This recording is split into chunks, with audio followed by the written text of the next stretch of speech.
មិនអីទេឆាប់ក្រោកឡើងរកកន្លែងអង្គុយទៅ នៅសល់តែ5វិនាទីទៀតទេកាប៊ីនយាបនឹងហោះហើរដោយស្វ័យប្រវត្តិហើយ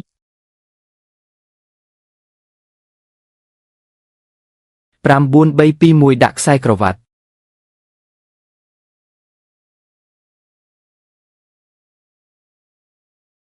ប៉ានេះគឺជាទ្វារចេញអាសន្នវាគឺជាតំបន់11 នេះគឺជាកន្លែងគេចខ្លួនដែលមានសុវត្ថិភាពបំផុត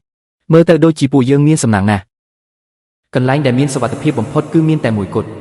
នោះគឺខ្ញុំបាននៅទីនេះដោយសារតែខែលការពារកាប៊ីនដេញតាមរបស់ឪពុកខ្ញុំប៉ាលើកនេះទុកឲ្យកូនការពារប៉ាម្ដងអង្គុយឲ្យស្រួលនេះគឺជាខែលការពារដែលប៉ាបានទុកឲ្យកូនពេលឈប់កុំទៅអីស្ដាប់ខ្ញុំពន្យល់សិនតាមមកពីរឿងលុយមែនទេខ្ញុំដឹងហើយឥឡូវខ្ញុំគ្មានពេលទេខ្ញុំនឹងធ្វើការឲ្យច្រើនជាងនេះពីការងារឬបីការងារក៏បានដែរ វីខយើងបានចុះហត្ថលេខាលើលិខិតលែងលះរួចហើយតើអ្នកអាចឈប់និយាយរឿងឈួតបានទេ ពេលខ្ញុំសូមអង្វរអ្នកពេល